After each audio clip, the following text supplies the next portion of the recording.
cazadores o exploradores, ¿qué vieron allá afuera que les hizo no querer volver al bosque? Mi padre y yo estábamos siguiendo un sendero desde hacía un rato, así que decidimos hacer una pausa para recuperar el aliento. Me senté en un tronco fuera del camino y mi padre se quedó de pie en el borde del sendero, esperando a que me levantara. Escuché un ruido y miré a mi alrededor. Vi a un hombre vestido casualmente, caminando rápido por el sendero con una pistola Glock en la mano. No seguía exactamente el sendero, simplemente avanzaba con prisa en dirección a mi padre. Antes de llegar a él, preguntó si habíamos visto algo, una pregunta bastante normal entre cazadores. Lo observé detenidamente porque no creía que estuviera ahí para cazar. No vestía como un cazador, no se movía como uno, y era temporada de venado, y había decidido llevar una Glock para cazar. No me lo creía. Así que cargué mi rifle y me quedé atento a su conversación con mi padre. Parecía bastante seguro de sí mismo hasta que mi padre mencionó que no estaba solo, que estaba conmigo, e hizo un gesto en mi dirección. Le asentí y le hice un saludo a medias. Ahí fue cuando perdió el interés en nosotros de inmediato. Terminó la conversación rápidamente, se dio la vuelta y se alejó a la misma velocidad con la que había llegado. Nos preocupó un poco, pero seguimos con nuestra caminata. No hemos vuelto a esa zona en mucho tiempo. Mi padre me dijo que ha habido redadas por drogas cerca de ese lugar en el pasado. No es una historia sobrenatural, pero definitivamente fue una experiencia que me dejó sin ganas de regresar allí. Tengo un lugar de caza que frecuento. No está extremadamente apartado ni nada por el estilo, el terreno es complicado, pero es un sitio bastante escondido y cerca de mi casa. Suelo cazar mucha caza menor ahí y siempre veo un montón de venados bura cada vez que salgo. Una mañana llegué alrededor de las 5:30 y tenía algo de tiempo antes de empezar mi caminata. Sentí una sensación extraña en el estacionamiento, pero lo atribuía a haber tomado demasiado café con el estómago vacío. Decidí comenzar mi caminata y, unos 300 metros dentro del sendero, noté una pila de árboles caídos, ramas y escombros en un lugar donde no recordaba haberla visto antes. Era mi primera vez cazando en ese sitio esa temporada, así que supuse que alguien había estado haciendo trabajo de mitigación de incendios. No le di mucha importancia hasta que noté un leve movimiento dentro del montón. Movimientos pequeños, pero lo suficiente para sobresalir en una mañana sin viento. Era casi las 6 de la mañana y el bosque tenía esa quietud particular a esa hora en la que cualquier movimiento se nota. Me detuve a examinar el montón de ramas para ver qué estaba pasando. Pensé que tal vez había un conejo o algunas ardillas. Creí que había encontrado un buen escondite y estaba a punto de atrapar algo. Empecé a planear la mejor manera de hacer que lo que estuviera ahí saliera corriendo mientras mantenía mi escopeta lista para disparar. Vi que estaba junto a una rama de buen tamaño y decidí que mi mejor opción era pisarla con fuerza para romperla. Si todo salía como esperaba, cualquier cosa dentro del montón se quedaría quieta por un momento y luego saldría corriendo. Me preparé para ver por dónde saldría el conejo, me coloqué en posición y ¡bam!, pisé la rama y la partí en dos. El montón se quedó completamente inmóvil. La quietud y el silencio volvieron. Y entonces, de repente, un puma con la nariz y la boca ensangrentada salió de entre las ramas. En ese momento estaba a unos 10 metros del montón. Tenía mi escopeta lista, pero realmente no quería dispararle. Tampoco quería hacer un disparo al aire para ahuyentarlo, porque, en el fondo, sabía que esto era una experiencia increíble que pocas personas tienen. El puma se quedó completamente congelado, mirándome con curiosidad. Luego, en un solo movimiento, saltó fuera del montón, corrió cuesta arriba, cubrió unos 40 metros en cuestión de segundos y desapareció entre los árboles. Nunca había visto a un animal moverse tan rápido y con tanta gracia en una pendiente. Fue una de las cosas más increíbles que he presenciado. Cuando se fue, me acerqué a revisar el montón de ramas y, efectivamente, estaba devorando un venado bura. Sigue siendo mi historia favorita de todas mis experiencias en el bosque. Cuando era niño, un cazador furtivo debió haber pensado que yo era un venado o algo así y casi me impactó con un disparo. La bala impactó en un árbol justo encima de mi cabeza. Inmediatamente disparé 3 veces al aire lo más rápido que pude, no hacia el tirador, sino como señal de auxilio. En mi grupo de caza, 3 disparos seguidos significaban básicamente ayuda. Mi padre y nuestro club de caza salieron de inmediato a ver qué demonios había pasado, tocando las bocinas de sus camionetas para avisarme que venían. Me quedé tirado en el suelo hasta que pude notar que estaban cerca del camino de tierra. Cuando llegaron, les conté lo que pasó y supuse que probablemente había sido un cazador furtivo en la carretera tratando de dispararle a un venado, porque el disparo venía de esa dirección. No vieron a nadie. Era propiedad privada y siempre sabíamos exactamente quién estaba en qué parte y quién estaba cazando dónde. Nadie se suponía que estuviera en la zona donde yo estaba. Me asustó como nunca. Esto fue a mediados de los 90. Es la razón por la que no me gusta cazar en terrenos públicos, porque nunca sabes quién más puede estar por ahí. No soy cazador, pero soy pescador con mosca y paso todos los fines de semana recorriendo ríos y arroyos remotos en busca de truchas marrones. Vivo en Montreal y mi rutina normal es manejar hasta un río que comienza en el norte del estado de Nueva York, pescar un par de kilómetros en una zona donde prácticamente nadie vive ni va, luego cruzar la frontera y seguir el río del lado canadiense. Una mañana estaba solo, en un lugar donde ya había estado cientos de veces, así que no era territorio desconocido para mí. Dicho eso, estaba acercándome a una zona donde otros pescadores me habían advertido sobre dueños de tierras hostiles y amenazas de tipos con escopetas, así que estaba alerta. Llegué a una sección donde el río se divide alrededor de una pequeña isla de unos 15 por 30 metros antes de reunirse de nuevo y girar hacia la izquierda.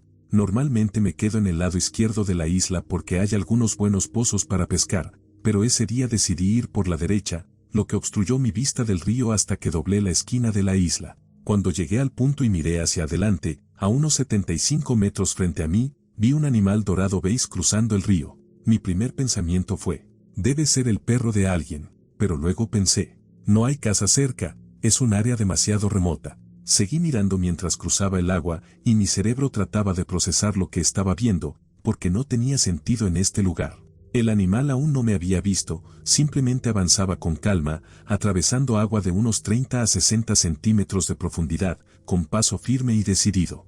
Fue entonces cuando noté la cola. Conozco muchos perros, pero jamás he visto una cola así. Se me erizaron los pelos de la nuca. Mierda, estoy viendo un puma. Un puma, en el norte del estado de Nueva York, a 1 kilómetro de la frontera con Canadá. Di un paso atrás y me escondí detrás de un árbol. Lo observé unos segundos más mientras cruzaba el río. Cuando llegó al otro lado, subió por una orilla erosionada de casi 6 metros en un par de saltos. En ese momento no quedaban dudas de lo que acababa de ver. Decidí que había llegado lo suficientemente lejos por hoy y comencé a regresar a la camioneta. El problema era que, por la forma en que el río doblaba, tenía que caminar en la misma dirección en la que se había ido el puma. Mierda.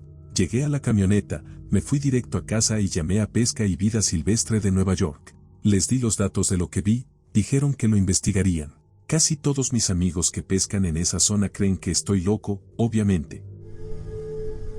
Me sucedió acampando solo en el centro de Missouri la noche antes de salir a cazar pavos. El lugar que encontré era un campamento bastante usado, pero en ese momento no había nadie. Estaba a punto de dormir cuando escuché que llegaba una camioneta. Decidí salir con la excusa de ir al baño, así podría echar un vistazo y tal vez preguntarles por buenos lugares para avistar pavos.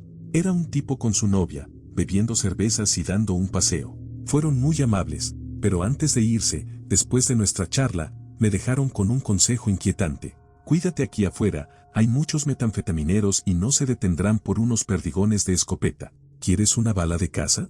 Probablemente tenga algunas en mi caja de herramientas. No dormí en absoluto esa noche.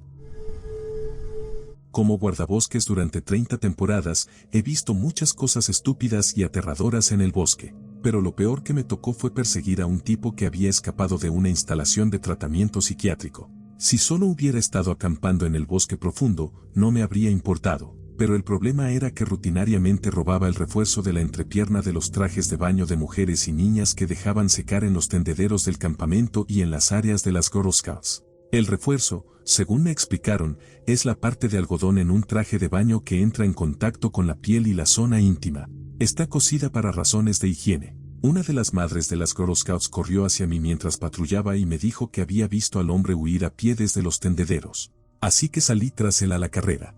En esos días, nuestros radios de mano apenas transmitían hasta la camioneta, así que le pedí a una de las chicas mayores que avisara a la oficina, y como un idiota, me lancé corriendo solo por el sendero ecuestre, donde vi huellas frescas. Corrí unos 3 kilómetros y encontré un campamento improvisado con una tienda de campaña. También encontré cuerda, un cuchillo para linóleo, cinta adhesiva y bolsas con cierre hermético de 1 galón llenas de refuerzos de trajes de baño. Claramente, nuestro ladrón estaba escalando a algo peor. Estoy convencido de que mi intervención evitó un secuestro. El tipo salió del bosque y yo desenfundé mi arma reglamentaria mientras nos preparábamos para el camino de regreso. Lo esposé, le puse esposas en los pies y una correa de arrastre para poder hacerlo tropezar si intentaba huir.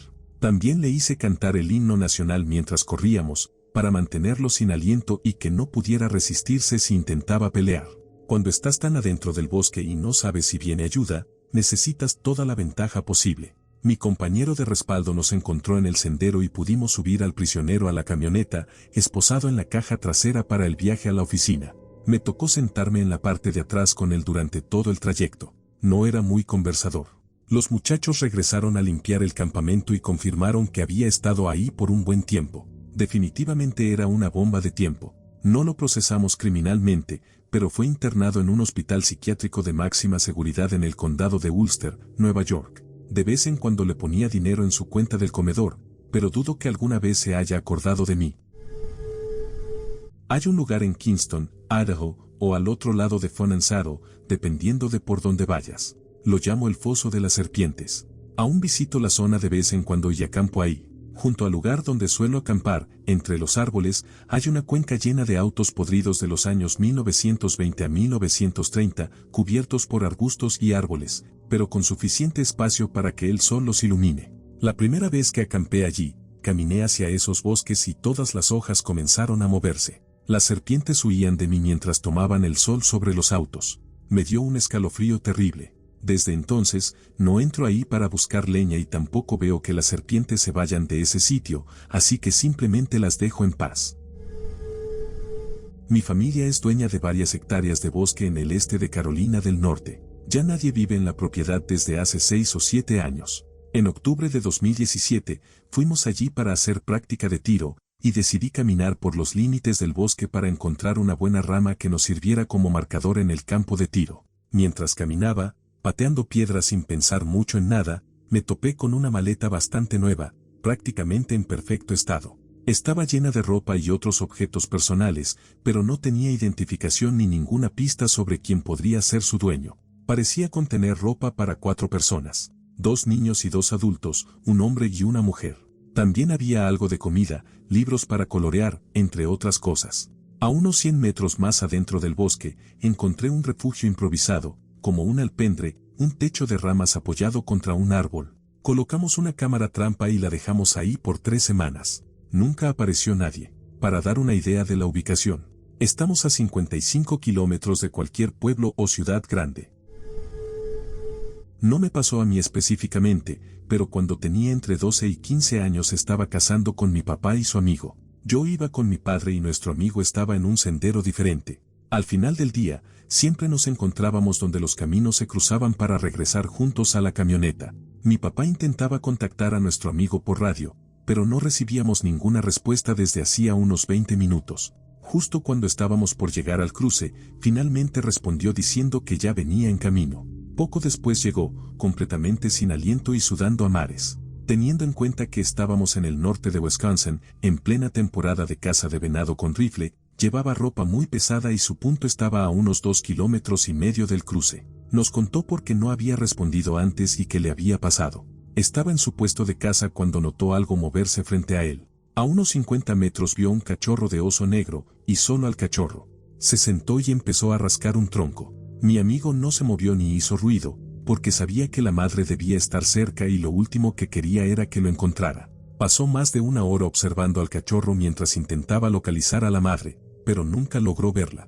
Finalmente, el osesno se alejó y pensó que era seguro moverse. Cuando finalmente nos respondió por radio, ya estaba oscureciendo. Mientras caminaba, sintió un aliento caliente en la nuca y escuchó una respiración fuerte justo detrás de él. El hombre mide casi 1,95 metros, así que solo había 2 opciones. O era una persona o era un oso de pie.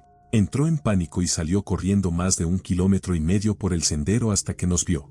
Por suerte, no lo persiguieron y llegó a salvo, aunque completamente agotado y sudando como nunca. No fue algo que vi, sino algo que escuché.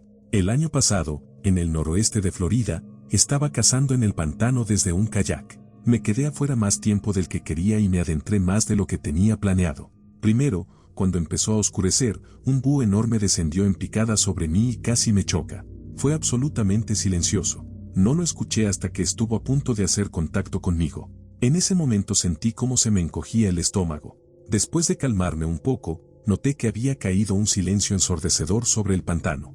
Algo completamente inusual. Y entonces empezó. Mientras remaba, escuché un sonido a lo lejos. Era un sonido débil, como de tambores y gente cantando. El lugar donde estaba quedaba a muchos kilómetros dentro del pantano, con un solo camino de entrada y muchos kilómetros hasta cualquier otro acceso a tierra firme. Me quedé quieto, escuchando, y me di cuenta de que lo que estaba oyendo era música y cánticos de nativos americanos. Me quedé ahí un buen rato, sin oír ningún otro sonido en todo el pantano. Luego, tan rápido como empezó, el canto y los tambores se detuvieron. Seguí remando en completo silencio hasta que salí del pantano. No me pasó a mí, pero le ocurrió a mi padre hace unos años. Perdón si es un poco largo. Mi padre suele ir a cazar solo entre semana porque yo estaba en la escuela. Cuando podía, lo acompañaba. En este caso, decidió ir solo. Estaba a unos 8 o 9 kilómetros dentro del bosque, por un camino de tierra que sale de la ruta estatal 155 de California. Hay un campamento cerca de ese camino donde mi familia suele acampar regularmente y nunca ha pasado nada raro. Cuando el sol se estaba poniendo detrás de las montañas y mi padre terminaba de guardar sus cosas en la camioneta, una mujer apareció sin hacer ruido. Como él lo describe, básicamente apareció de la nada y lo asustó, porque unos segundos antes había revisado sus alrededores y no la había visto en ninguna parte. Mi padre siempre está muy consciente de su entorno y habría visto o escuchado a alguien acercarse. Como la mujer lo sorprendió, disimuladamente alcanzó su pistola, que siempre lleva consigo, por si acaso. La mujer llevaba shorts, una camiseta y zapatos desgastados. Mi padre le preguntó qué estaba haciendo allí, y para su sorpresa, no respondió. Simplemente dio una vuelta completa alrededor de su camioneta Tacoma, se detuvo en el mismo lugar donde mi padre la había visto inicialmente y se quedó completamente inmóvil. Él le preguntó si estaba acampando, y ella solo dijo una palabra: sí. Mi padre le preguntó dónde estaba su campamento, pero ella no respondió. Esto le pareció muy extraño, porque ya estaba oscureciendo y ella comenzó a caminar de regreso hacia la carretera estatal, que estaba a unos 8 o 9 kilómetros de distancia. Preocupado, mi padre decidió conducir por el camino de tierra para ver si ella realmente estaba acampando en el área más cercana a la carretera. No vio ningún vehículo, tienda o tráiler. Pensó que tal vez había acampado más adentro del bosque, en el otro campamento, así que fue a revisar allí también. Para su sorpresa, tampoco había nadie. En ese momento, supo que lo que había visto no era normal, porque cuando manejó de regreso a la carretera, jamás la volvió a ver, aunque ella había caminado en la misma dirección. Aparcó su camioneta en el mismo lugar donde la encontró y trató de ver si había dejado huellas. No había ninguna en el camino de tierra blanda, pero cuando caminó en la misma dirección en la que ella se había ido, notó huellas muy débiles que se volvían cada vez menos visibles, hasta que, en un punto, dejaban el camino y se adentraban en el bosque, sin seguir ningún sendero. Simplemente desaparecían entre las hojas secas, agujas de pino y piñas. No pudo decir hacia dónde había ido. Esto ocurrió poco después de que uno de los amigos más cercanos de mi padre falleciera por problemas de salud.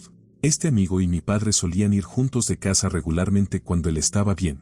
Antes de morir, le dijo a mi padre que quería hacer un último viaje de casa con él, pero falleció antes de que pudieran hacerlo. Mi madre cree que aquella mujer era, de alguna manera, su amigo, y que fue a verlo una última vez para despedirse, porque nunca tuvo la oportunidad de hacerlo en vida.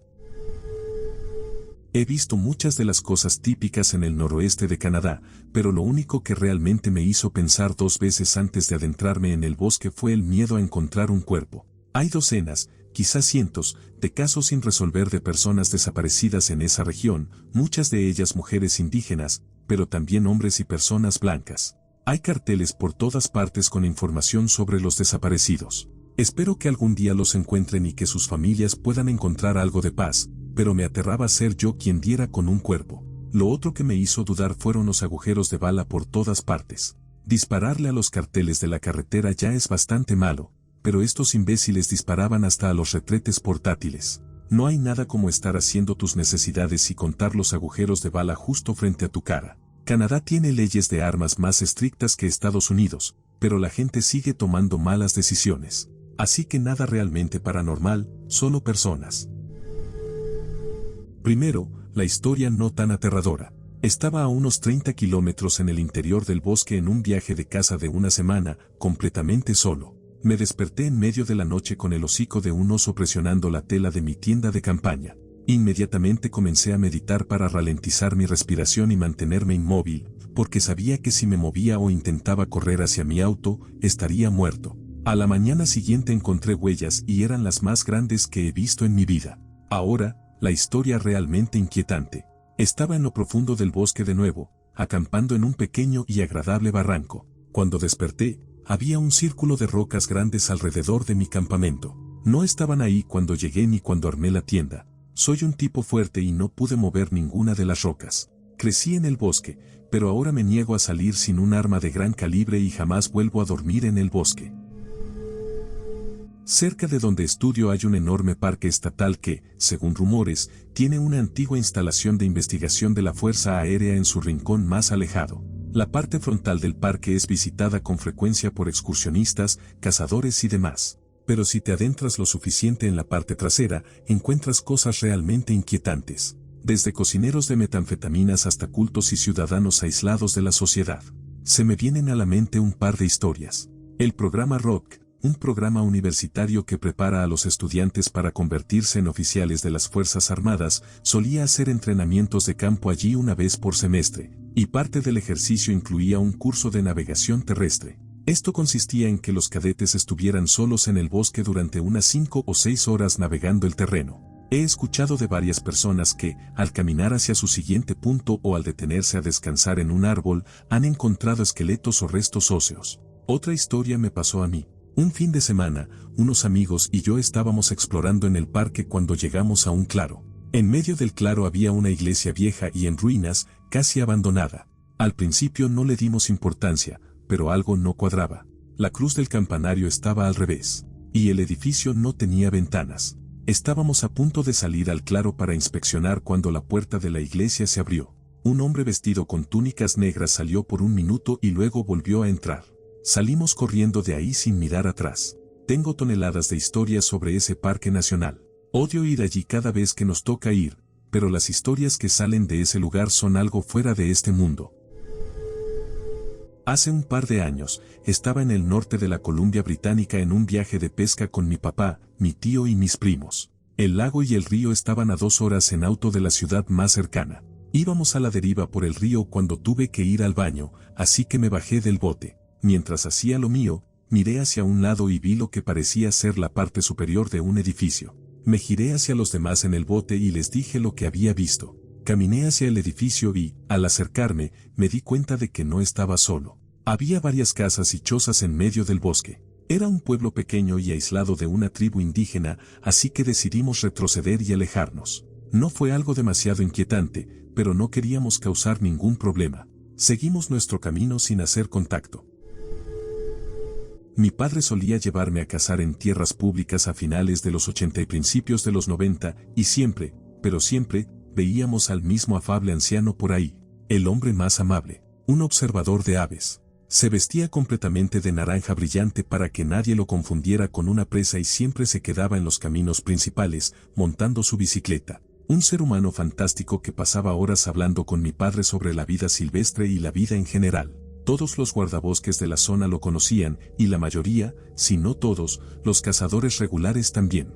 De nuevo, este hombre nunca entraba al bosque, vestía de un color llamativo de pies a cabeza, incluyendo un sombrero naranja brillante, y andaba en bicicleta. Prácticamente resplandecía. Un día, encontraron a este maravilloso hombre tirado en el camino, con un disparo preciso que impactó en él. Nunca arrestaron a nadie por su muerte. Mi padre sabía que nadie podía decir honestamente que lo confundió con un venado, porque tomaba todas las precauciones posibles. Sabíamos que lo habían desvivido a propósito. Nunca volvimos a cazar cerca de ese lugar.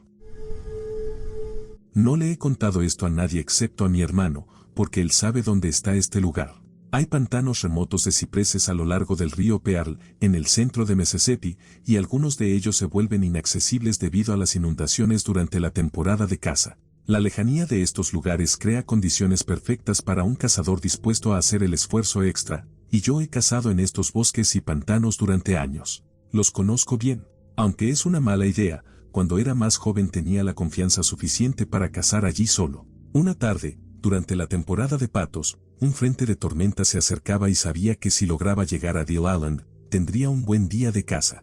Me puse mi vadeador de pecho, monté en mi cuatrimoto y tomé un viejo camino maderero cubierto de maleza que me llevó hasta el borde de la inundación. Crucé algunos arroyos y llegué a un punto exacto donde siempre tenía buena caza. Y sí, fue un gran día. Pero cuando llegó la hora de regresar, sentí una inquietud que no podía explicar. El clima era extraño. Aunque la temperatura estaba bajando y se esperaba el frente frío, todo estaba completamente quieto y silencioso. Si alguna vez has estado solo en un pantano de noche, sabrás de qué hablo. Todo cambia cuando solo puedes ver lo que ilumina tu linterna. No estaba preocupado. Mi linterna era buena y llevaba una escopeta de calibre 12, pero algo hacía que los vellos de mi nuca se erizaran.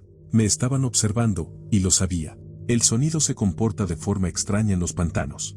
El único ruido que escuchaba era el chapoteo de mis propios pasos en el agua. El eco rebotaba de formas raras. Pero entonces, me detuve para ajustar la correa de la bolsa de señuelos y noté algo inquietante. El eco de mis pisadas no se detuvo cuando debería haberlo hecho. Oiga, algo más estaba en el pantano. No es gran cosa. Un ciervo o un jabalí se dará cuenta de que soy humano y se alejará en cualquier momento. Pero no lo hizo. Caminaba un poco, me detenía a escuchar. El sonido también se detenía, pero cada vez estaba más cerca. Eso no era normal.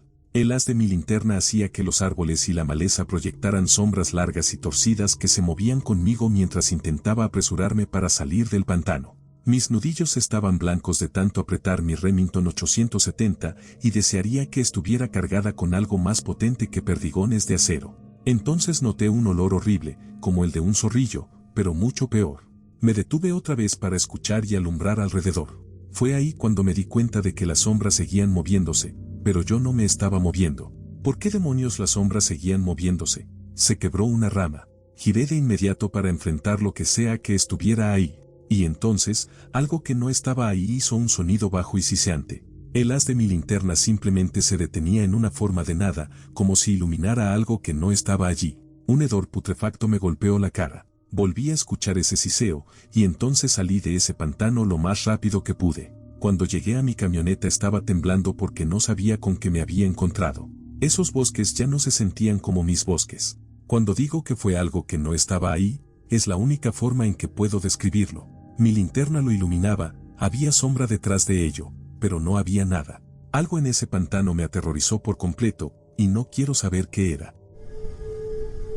Estaba a caballo reuniendo unos corderos en la maleza en el borde de la propiedad de mi padre. Hacía un calor infernal y era un trabajo rápido, así que cegaramente me metí con chanclas, tons para los australianos y pantalones cortos. Ya casi terminaba cuando vi a uno de los pequeños atrapado en una cerca, así que volví al borde para bajarme y sacarlo.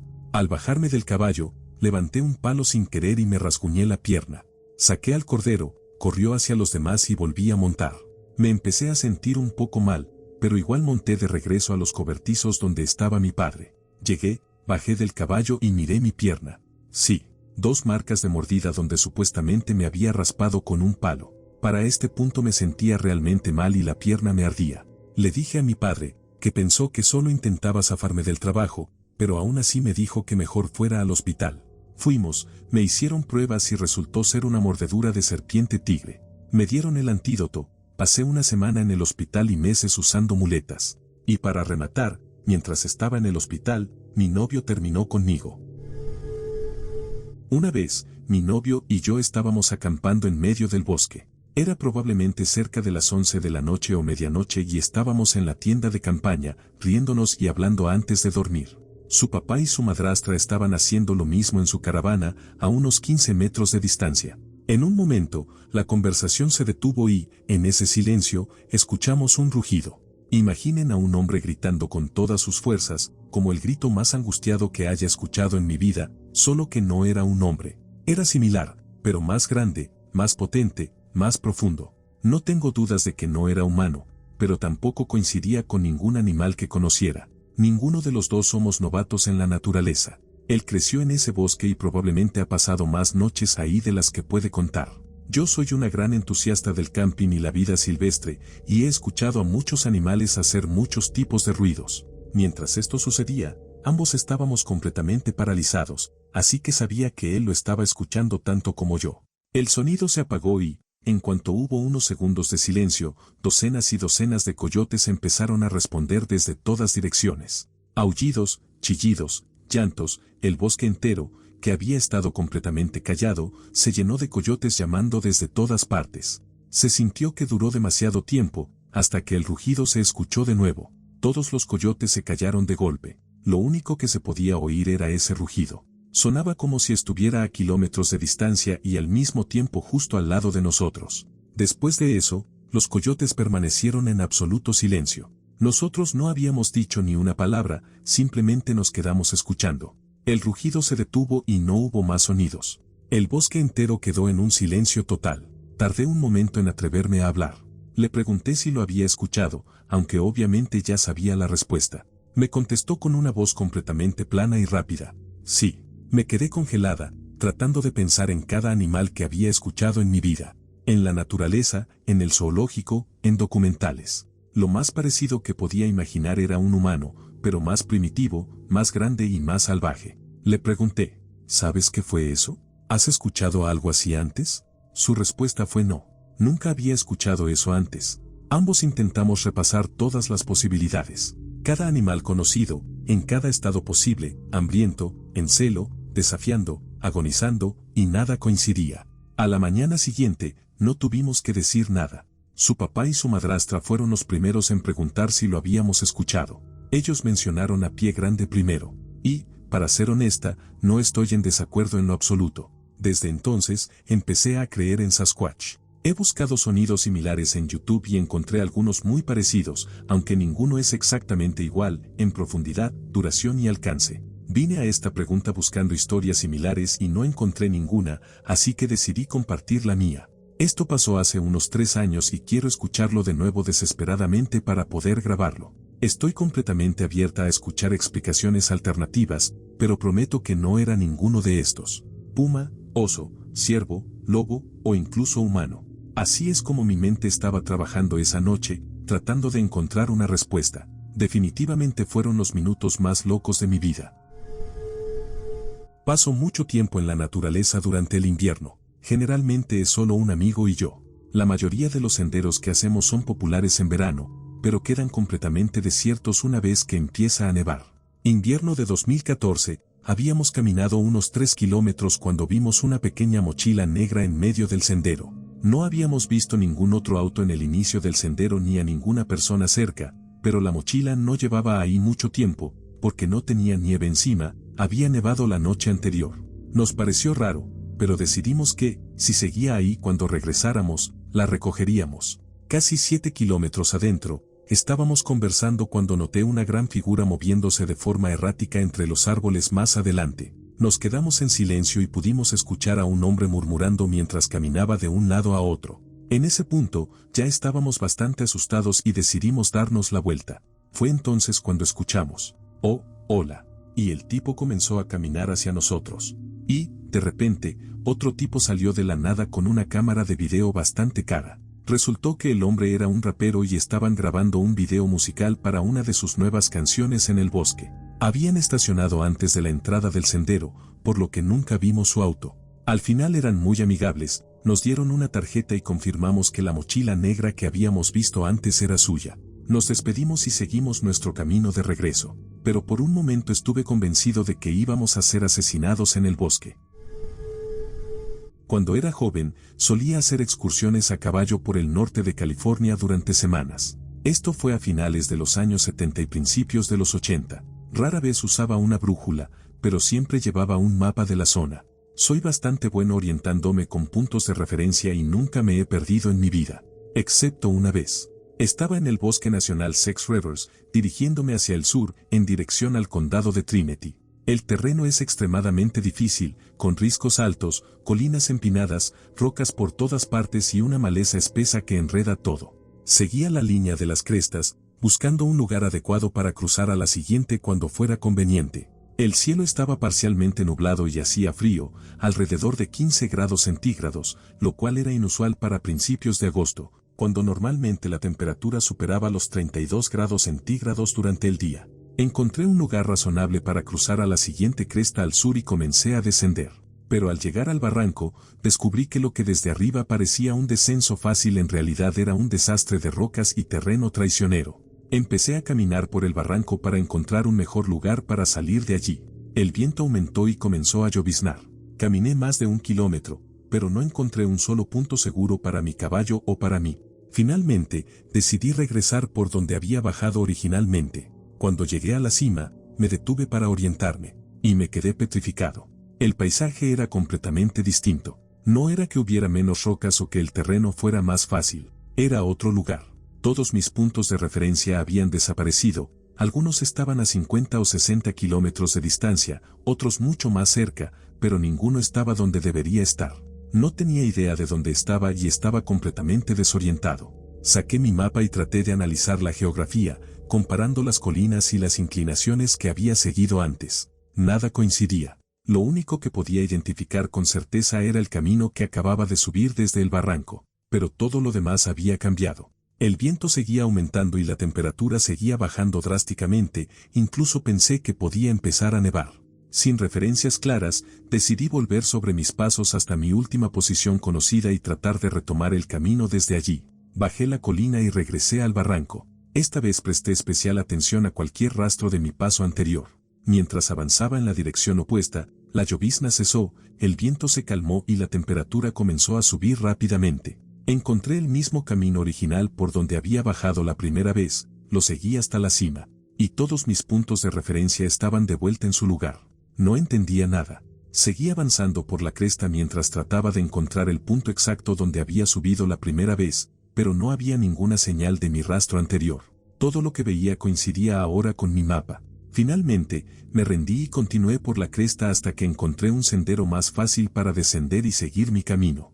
Hasta el día de hoy, no tengo idea de qué pasó. A pesar de la llovizna, debería haber podido ver al menos los puntos de referencia más cercanos. Y los más lejanos eran demasiado grandes como para simplemente desaparecer.